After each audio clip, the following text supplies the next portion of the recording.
nessa noite clara, eu falo noite, eu acho estranho, que quando é até 10 horas da noite está claro.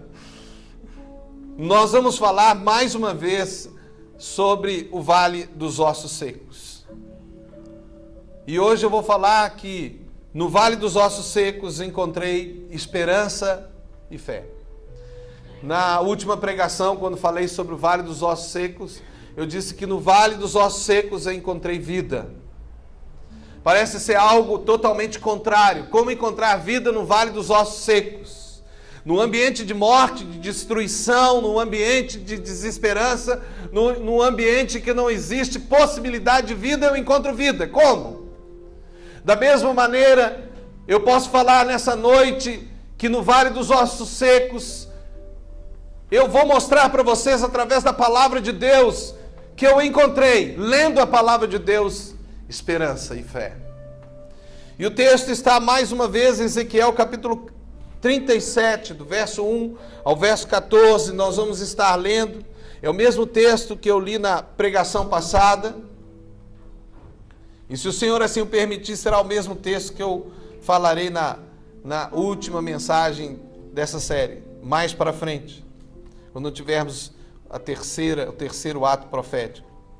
E diz a palavra de Deus em Ezequiel, no Velho Testamento, o seguinte: veio sobre mim a mão do Senhor, e ele me fez sair no Espírito do Senhor, e me pôs no meio de um vale que estava cheio de ossos, e me fez passar em volta deles, e eis que eram muito numerosos sobre a face do vale, e eis que estavam sequíssimos.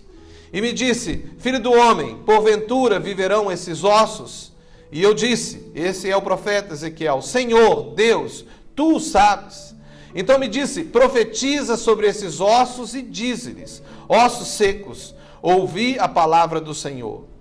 Então diz o Senhor a esses ossos, assim diz o Senhor a esses ossos: eis que farei entrar em vós o Espírito e vivereis. E porei nervos sobre vós, e farei crescer carne sobre vós, e sobre vós estenderei pele, e porei sobre vós o Espírito, e vivereis, e sabereis que eu sou o Senhor. Então profetizei como se me deu ordem, e houve um ruído enquanto eu profetizava, e eis que fez um rebuliço, e os ossos se achegaram, cada osso ao seu osso.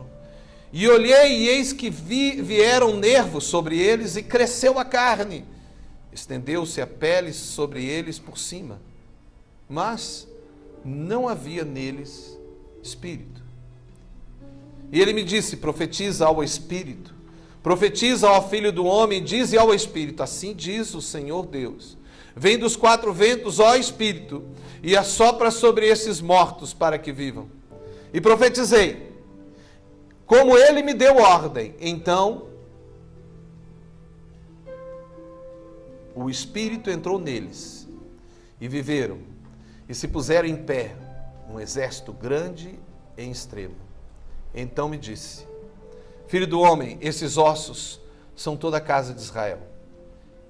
Eis que dizem: os nossos ossos se secaram, e pereceu a nossa esperança, nós mesmos estamos cortados. Portanto, profetiza e dize-lhes: assim diz o Senhor Deus: eis que eu abrirei os vossos sepulcros e vos farei subir das vossas sepulturas, ó povo meu, e vos trarei à terra de Israel, e sabereis que eu sou o Senhor, quando eu abrir os vossos sepulcros e vos fizer subir das vossas sepulturas, ó povo meu, e porei sobre vós o meu Espírito, e vivereis, e vos porei na terra, e sabereis que eu, o Senhor, disse isto, e o fiz, diz o Senhor.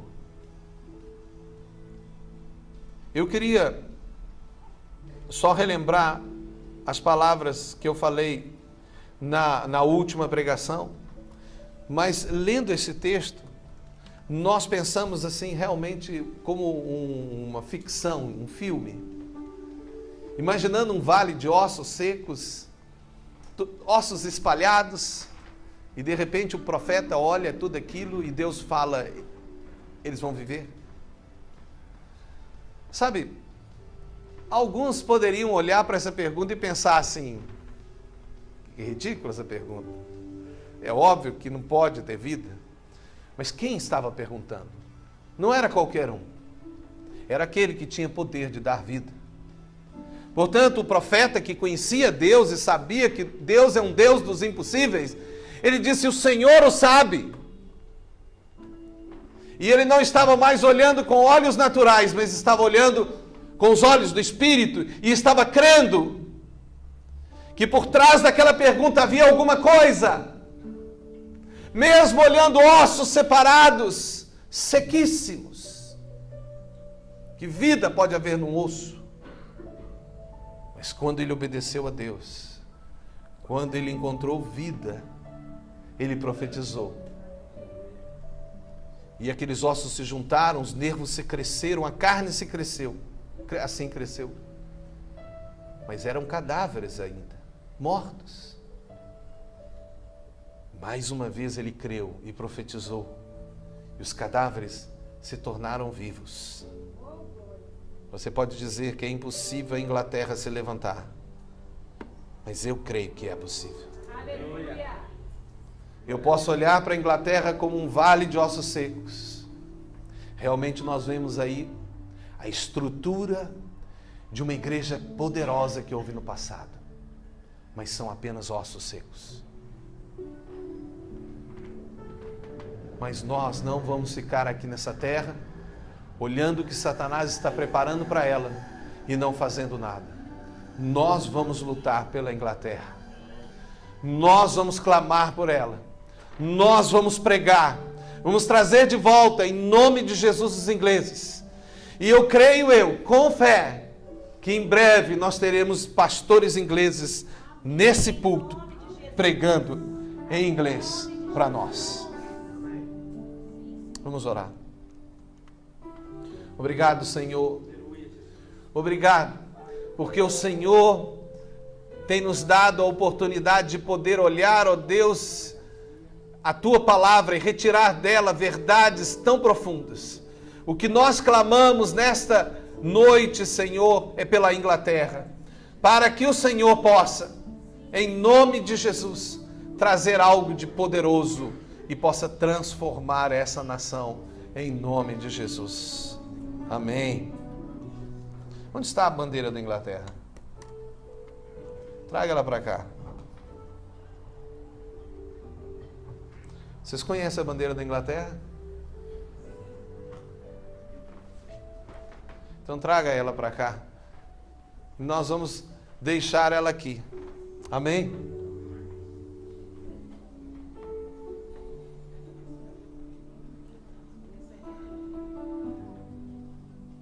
Pode ser aqui. Hã? É do Reino Unido.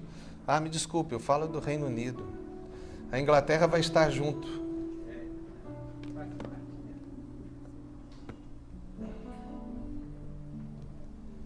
Profeticamente você está olhando para cá. Amém? E amando o Reino Unido. Quando eu falei sobre que eu encontrei vida no Vale dos Ossos Secos, eu usei alguns versículos e por acaso, enquanto eu estudava essa semana para fazer essa pregação, o Senhor me deu outros versículos. Só um se repetiu. Mas eu falei que para encontrar vida no Vale dos Ossos Secos, temos que profetizar a palavra em Ezequiel 37:4. Para encontrar vida no Vale dos Ossos Secos, tenho que agir conforme a fé. Ezequiel 37:7. Para encontrar vida no Vale dos Ossos Secos, temos que olhar Deus agir e não interferir. Ezequiel 37:8. Para encontrar vida no Vale dos Ossos Secos, temos que fazer conforme Deus nos orientar. Ezequiel 37:10. Para encontrar vida no Vale dos Ossos Secos, temos que estar prontos para outra visão. Ezequiel 37:15.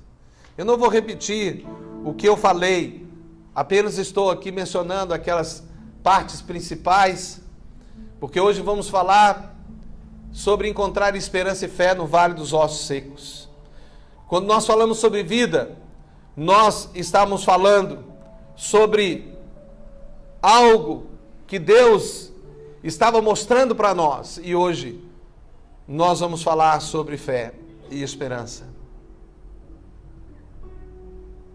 E a primeira coisa que eu queria falar está em Ezequiel, capítulo 37, verso 1. Vamos ver. Veio sobre mim a mão do Senhor, e Ele me fez sair no Espírito do Senhor e me pôs no meio de um vale que estava cheio de ossos. A primeira frase que eu queria que você guardasse, você que gosta de anotar, se não, eu creio que está gravando, aí você pode ver depois a gravação e anotar. Mas a primeira frase que eu queria que você guardasse nesse texto é que para encontrar esperança e fé no vale dos ossos secos, temos que ser levados pelo Espírito Santo para um lugar sem esperança. A primeira coisa que eu queria que você entendesse é que para encontrar fé e esperança, eu tenho que ser levado para um lugar que não tem fé e não tem esperança. E muitos de nós pensamos que para ter fé e esperança, eu tenho que estar com muita fé, com muita esperança. Não! Deus colocará nas nossas vidas situações em que nós encontraremos desesperança, falta de fé. E é ali que o Espírito Santo vai começar a ensinar a você a ter fé e a ter esperança.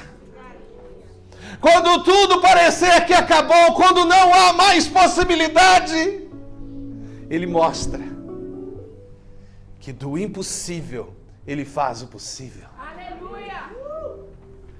O nosso Deus é um Deus que vai nos levar para o deserto. Quando Deus começou o ministério de Jesus Cristo na terra, não foi Jesus que foi para o deserto, porque Jesus ali estava se submetendo para ser um homem como nós e andar os mesmos passos que um homem anda, apesar de ser o Deus encarnado. Mas tudo que Ele fez aqui na terra, Ele fez como um de nós. Ele curou como um homem cheio do Espírito Santo, ressuscitou mortos pelo poder do Espírito Santo na vida dele. Ele andou sobre as águas como um homem cheio do Espírito Santo. Não deixou de ser Deus.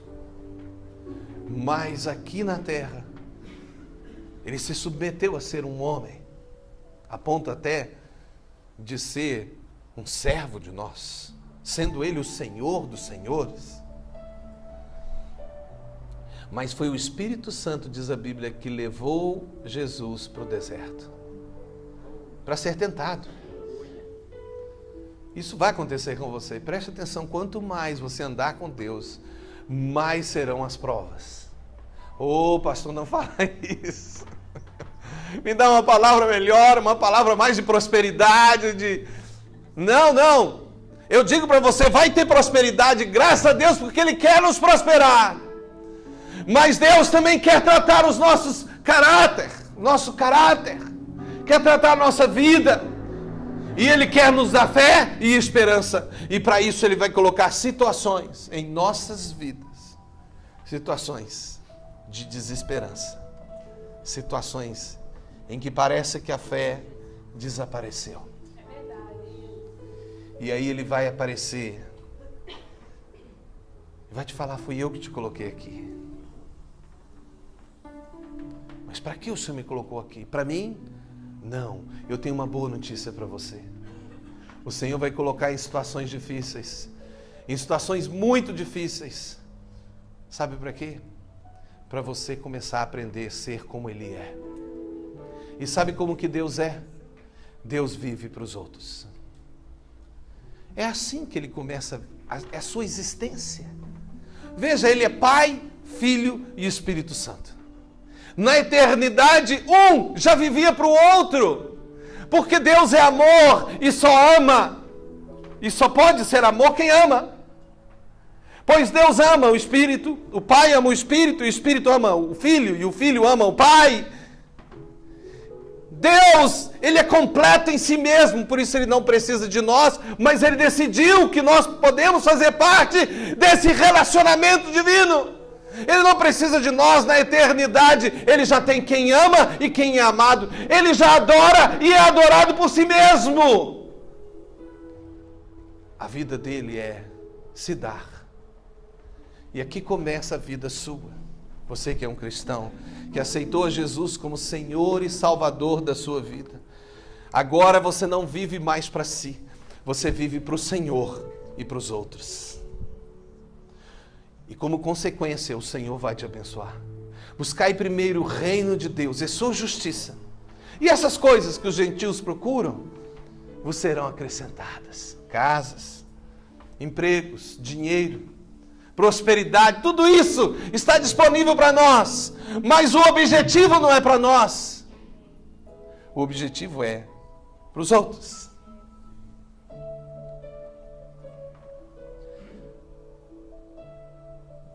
A segunda coisa que eu gostaria de dizer está no 37:2, quando diz: e me fez passar em volta deles, e eis que eram muito numerosos sobre a face do vale, e eis que estavam sequíssimos.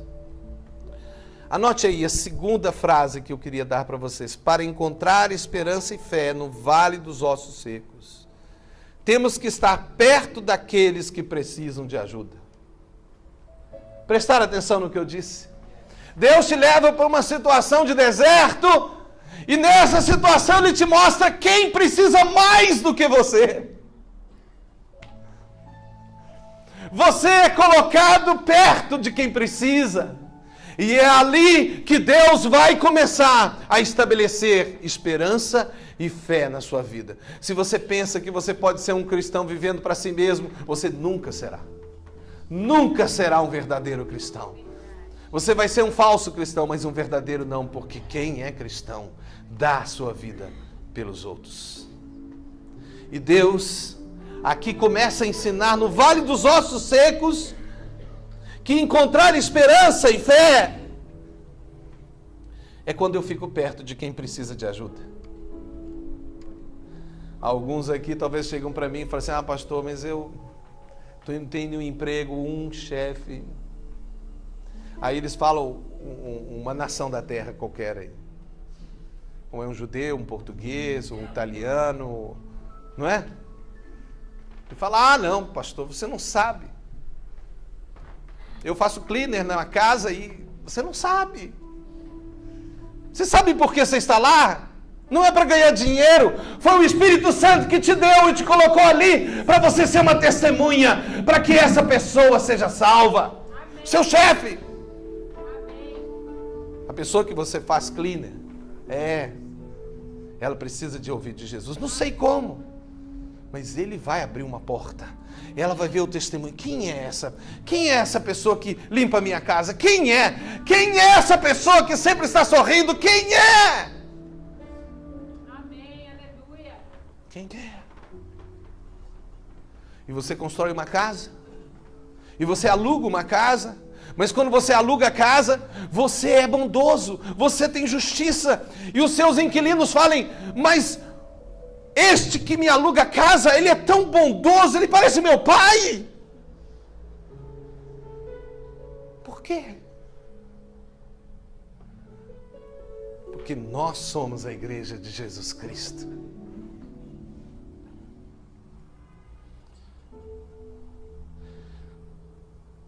Se você fizer isso, você vai começar a ver uma esperança e uma fé crescendo em você como jamais você experimentou antes. Você vai começar a ver as pessoas sendo transformadas, as pessoas recebendo ajuda. Lembre-se, o princípio espiritual é: dai e o quê?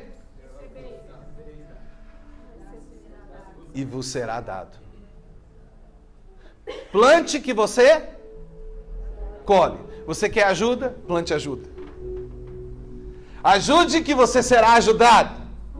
Não ajude e você não será ajudado. Ezequiel 37:3 diz assim: e me disse: filho do homem, porventura viverão esses ossos? E eu disse: Senhor Deus, tu o sabes. Marque aí essa frase. Para encontrar esperança e fé no vale dos ossos secos, Deus nos fez pensar na situação dos outros. Bom, Deus não só nos coloca para ajudar, mas nós começamos a pensar realmente na situação dos outros. Significa que eu vou chorar com o que chora. Eu não só vim te ajudar, eu vim participar do seu problema. Eu vim viver com você, eu vim sofrer com você, eu vim resolver junto com você o seu problema. Eu vou jejuar com você, para que o seu problema seja resolvido. Você entende o que é isso? Não é só estar junto, é pensar nisso. É pensar na situação do outro. É se comover com a situação do outro. Aleluia, glória a Deus.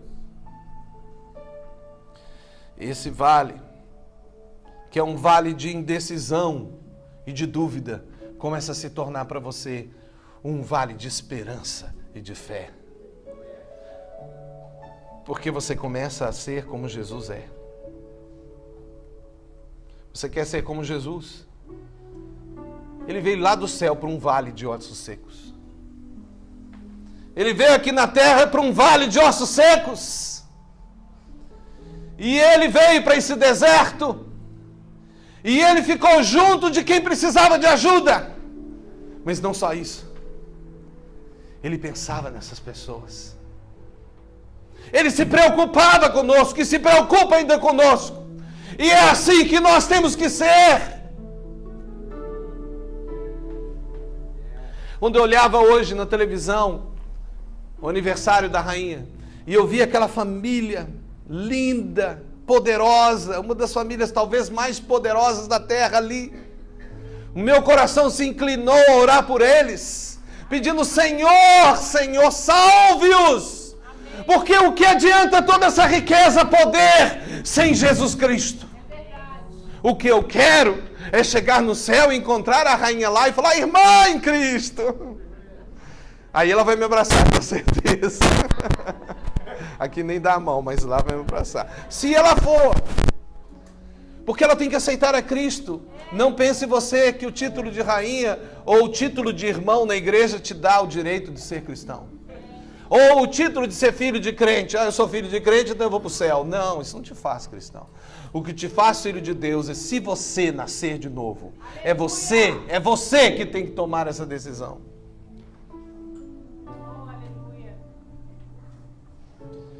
No verso 37:4 disse assim: então me disse, profetiza sobre os ossos e diz-lhes: ossos secos, ouvi a palavra do Senhor. Para encontrar esperança e fé no vale dos ossos secos, temos que assumir responsabilidade de dar a resposta para os outros que Deus colocou perto de nós. Aquilo que a Bíblia chama de próximo. Então, eu não só fico perto deles, e não só penso neles, me preocupo com eles, oro por eles. Não faço mais alguma coisa. Eu arrisco. Eu falo. Eu faço algo para que ele entenda a verdade. Muitos de nós não entendemos isso. Mas o verdadeiro amigo é aquele que arrisca dizer a verdade. Mesmo que perca a amizade, ele tem a coragem de dizer a verdade. Nós temos que sim assumir responsabilidade pelas pessoas que estão perto de nós e dizer a verdade para essas pessoas.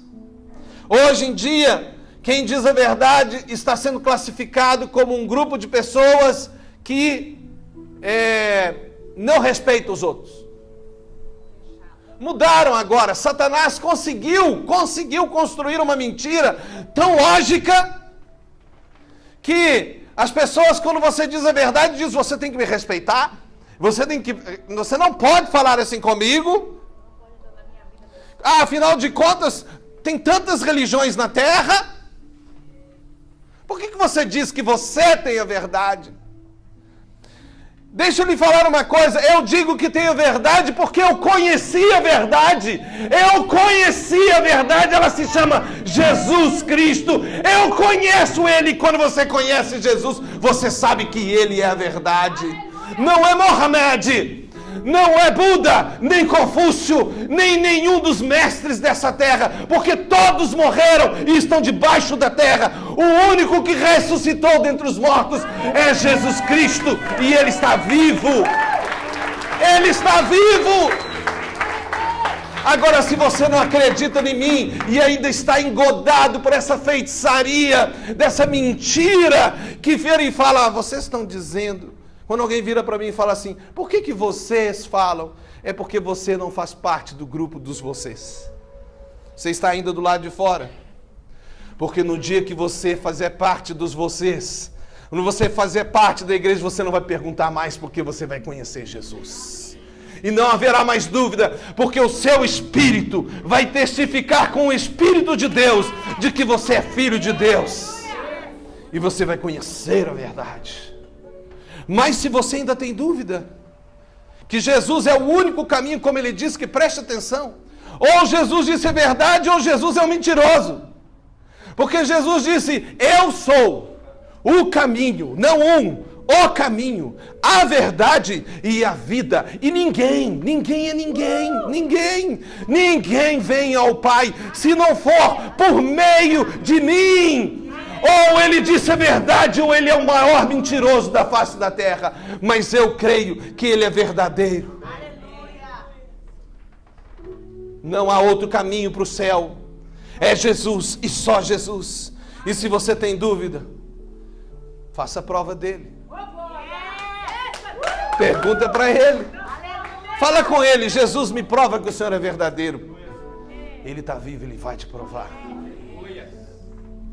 Eu já falei isso para muitos. O interessante é que aqueles que têm coragem de voltar, normalmente são aqueles que realmente se arrependem.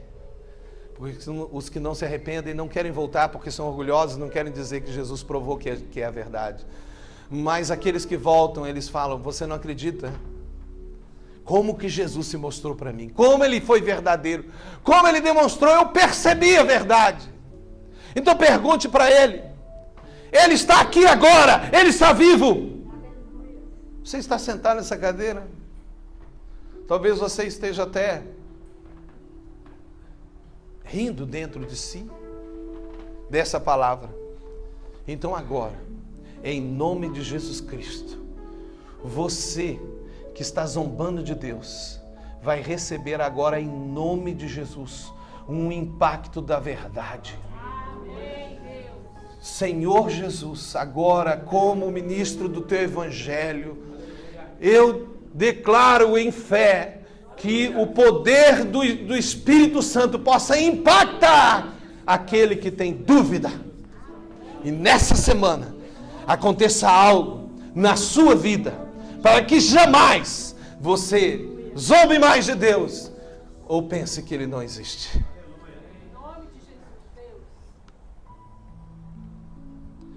Veja, isso daqui não é uma religião. Isso daqui é a religião. A única. Porque religião, conforme os nossos irmãos criaram esse nome, não está na Bíblia. Os nossos irmãos, lá no passado, inventaram esse nome. E em latim significa religare, ou religação. E o único que religa o homem a Deus é Jesus Cristo. Ele é a religião, não há outra religião. Todas as outras são falsidade e mentira. Vou repetir, todas as religiões, fora Jesus, são mentira. Esta é a verdade. Eu sei que o mundo hoje não quer mais ouvir isso e diz que é um absurdo você falar, você não respeita os outros. Eu respeito, por isso eu digo a verdade. Glória a Deus. Quem respeita, diz a verdade. Em Ezequiel 37:13 diz assim: e sabereis que eu sou o Senhor que, quando eu abrir os vossos sepulcros, túmulos, caixões, e vos fizer subir das vossas sepulturas, ó povo meu,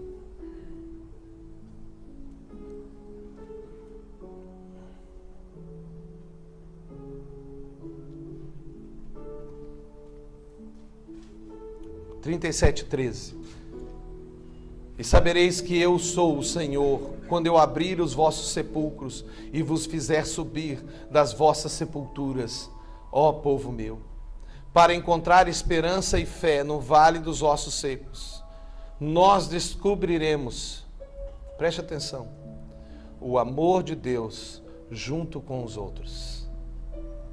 Sabe como que a fé e a esperança crescem? Quando o amor é descoberto. O amor não anda longe da fé, nem da esperança. É o amor que realmente cria fé e esperança. Os três andam juntos. E quando você está no vale dos ossos secos, você começa ajudando os outros, pensando nos outros, se arriscando pelos outros, mesmo no deserto desta vida. Você começa a ver o amor de Deus atuando nos outros. E esse amor vem para você porque ele vai ser transmitido por você. O amor irá para os outros por meio de você. Olha que... Eu não sei se você prestou atenção, mas você vai sentir o amor de Deus porque você vai se tornar um vaso.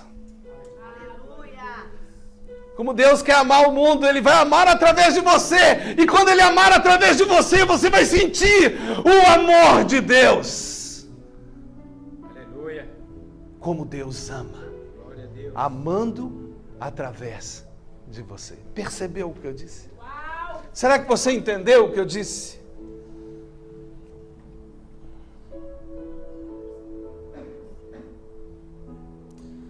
Você nunca vai encontrar esperança e fé sozinho.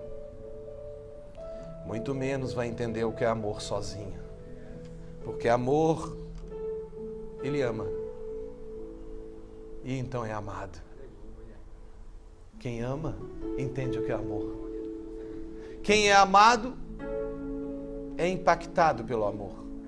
Mas quem ama, é que verdadeiramente entende o que é o amor. O mundo fica impressionado com Jesus. Porque o mundo é amado por Jesus. Quando nós criamos várias festas e coisas assim maravilhosas, como o Natal e coisas assim, e essas coisas impactam o mundo vê as histórias de Jesus, e o mundo fica impactado pelo amor, e quem não é impactado pelo amor, e fala, isso é amor, mas jamais entenderão o que é o amor enquanto não amarem. E é por isso que você pode estar impactado pelo amor de Deus, mas você só entenderá o amor quando você amar. É aquela velha história que nós falamos, né? Entender amor de pai e de mãe só quando tem filho, né? É mais ou menos isso. O último ponto que eu queria dizer para vocês está no 37:14, que diz assim: e porei em vós o meu espírito e vivereis, e vos porei na vossa terra, e sabereis que eu, o Senhor, disse isso, e o fiz, diz o Senhor. Anote aí. Para encontrar esperança e fé no vale dos ossos secos, Deus terá que pôr sua vida, em sua vida, a vitória dele. Vocês entenderam? Ele te dá a oportunidade de você vencer. Mas para vencer, tem que ter algo para vencer. Para ter fé e esperança, tem que entrar no vale dos ossos secos e ver os ossos sequíssimos e começar a se importar e profetizar, e começar a pensar e se preocupar, e começar a estar ali dando volta em volta daquele vale, e começar a falar aquilo que Deus manda fazer. E aí você vai ver vida, e a sua fé, a sua esperança crescerá dentro de você, porque na verdade a vida está vindo de você, por meio de você. Deus só quer te usar como um canal, mas não é só para ser um canal. Você entende porque é bom estar fazendo o que Deus manda fazer? Veja, porque quando eu faço o que Deus manda fazer, eu sou um canal. E quando eu sou um canal, é Deus através de mim fazendo a sua obra. E então eu estou experimentando Deus. E quem mais se entregar para fazer a obra do Senhor nessa terra, você vai experimentar mais de Deus. Quanto mais você se envolver, mais você vai experimentar quem é Deus. Quanto menos envolver, menos conhecerá Deus. E como diz aquele ditado que eu já tenho falado com vocês, que o crente que não trabalha, dá trabalho. E é verdade.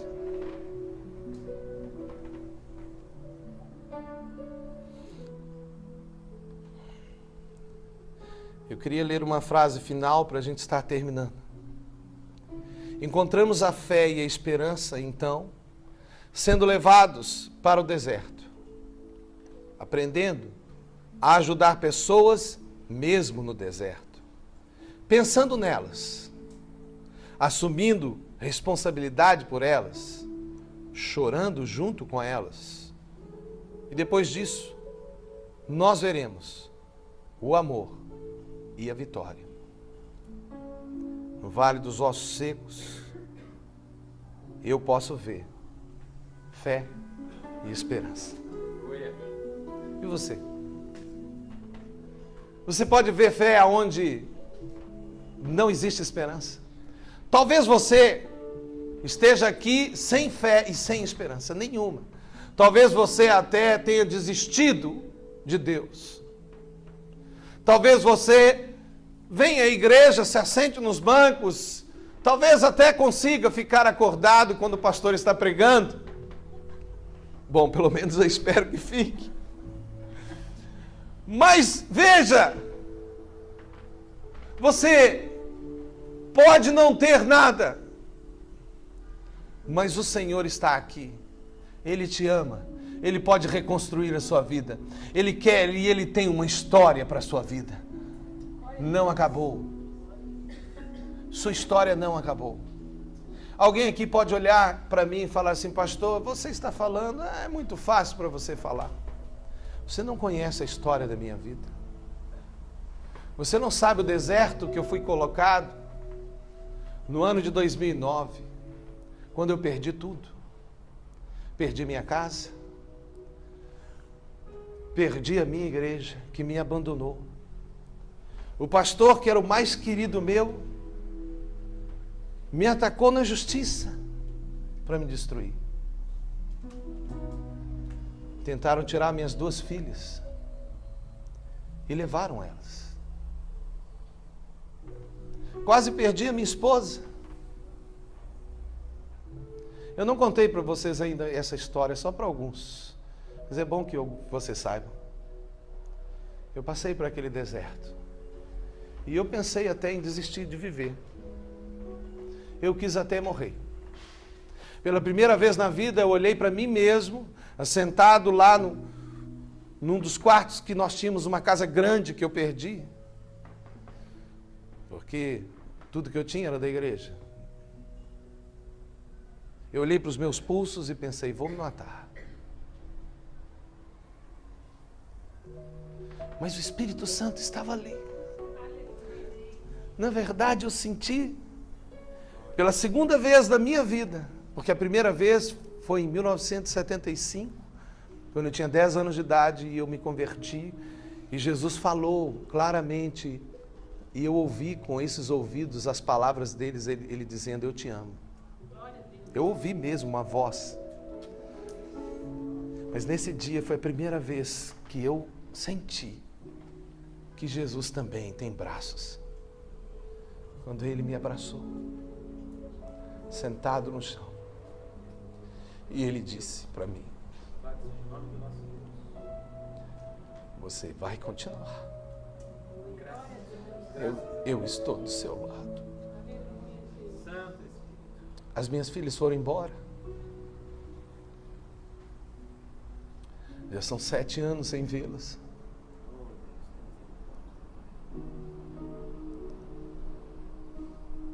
todos aqueles que eu amava. Mas o Senhor teve misericórdia e deixou a minha esposa comigo. E aí foi então, nesse momento que quando eu saí, e eu pensava que os outros pastores iriam também não me aceitar mais. Pelo contrário, eles me aceitaram, me abraçaram.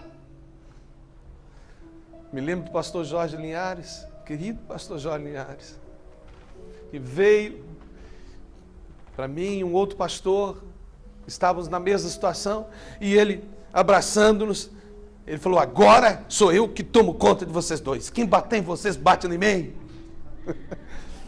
Querido pastor Jorge. Depois o Senhor colocou o pastor Márcio Valadão. Querido pastor Márcio. Com aquele carinho, falando: filho, fica comigo, filho. Não briga mais não, filho.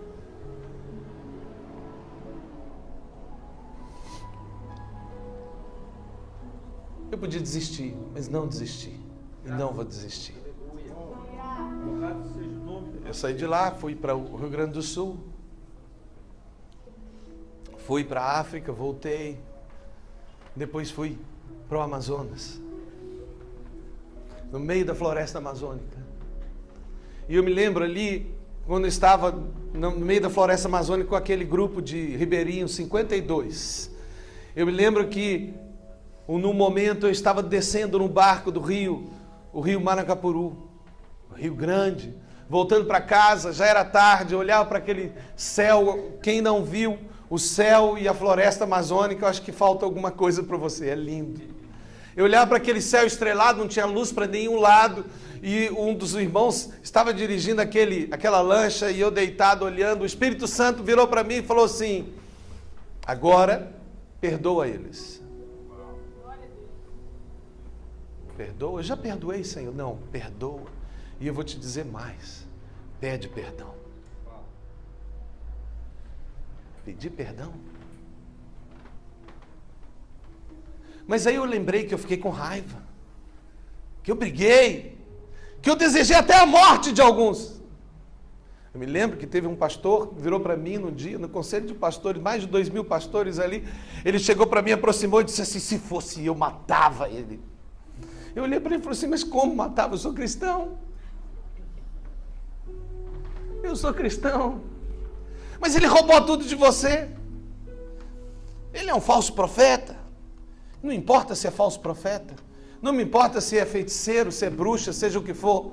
Importa sim que é uma alma e que eu tenho que perdoar e clamar para que seja salvo como eu. Aleluia. E aí, eu conheci todo o pessoal do Amazonas. Eu lembro nós saindo de barco, né, Lília? Todos na beira da praia dando tchau para nós. E eu pensando: agora para onde eu vou? Para Angola. Vamos para Angola.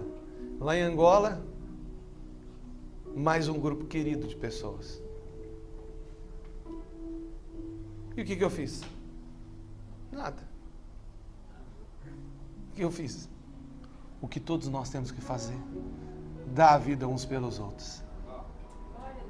Só isso. E a minha fé está crescendo. A minha esperança está crescendo. Lá em Angola eu falei: vou morrer aqui em Angola. A minha igreja fala: não, sai daí. Você vai para Lisboa.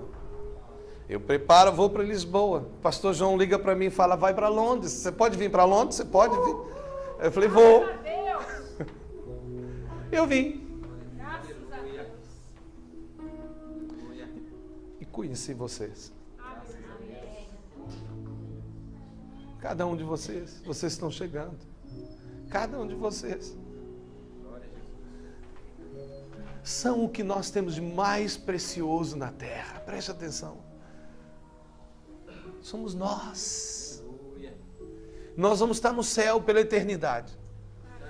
É por isso que alguns perguntam: pastor, por que o senhor não fica? É porque tem mais gente. Vocês entenderam? Tem mais gente. Eu posso falar. Eu não falei nada ainda do que nós passamos. E toda vez que eu falo, ela chora, ela está chorando. Mas não há como uma mulher não chorar, né? Como uma mãe não chorar. Mas eu posso afirmar para vocês uma coisa. Eu vou terminar com a palavra de 3 homens de Deus. Eles mudaram o nome deles. Ananias, Azarias e Misael. Colocaram o nome deles de Sadraque, Mesaque e Abednego. E quando eles estavam diante do rei mais poderoso da terra, Nabucodonosor, ele disse: você sabe quem eu sou? Sei. Sou Nabucodonosor. Deixe-me falar do meu jeito as palavras.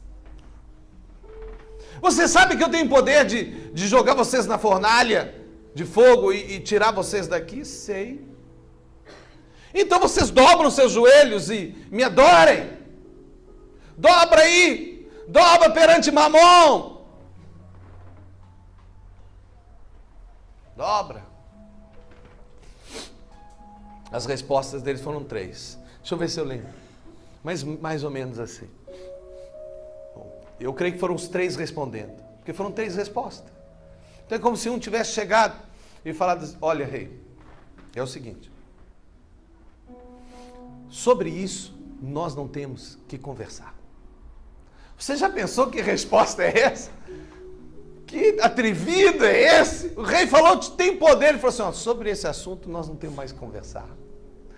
Ou melhor, já estou decidido, não vou dobrar o joelho, pode jogar na fornalha, estou decidido. A segunda resposta foi interessante quando ele disse assim, o outro talvez, né, falou: e ó rei, o nosso Deus, Ele tem poder de nos libertar dessa fornalha. Oh, palavra de fé!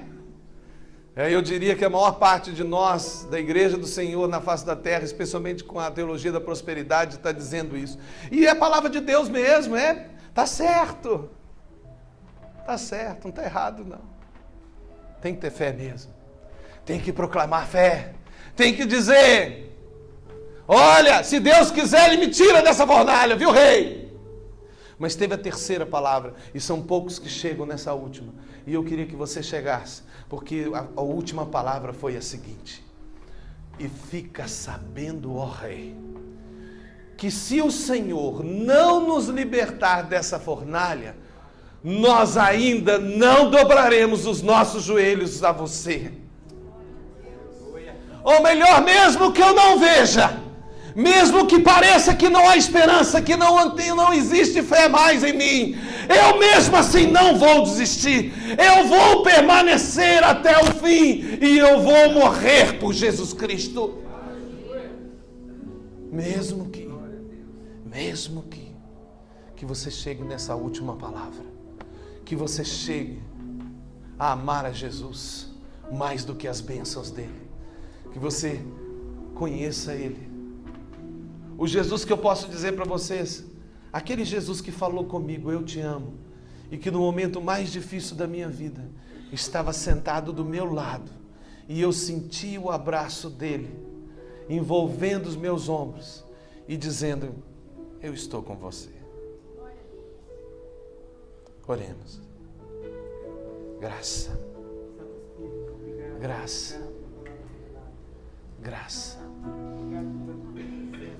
Fala conosco, Senhor. Fala conosco, Senhor. Fala conosco, Senhor.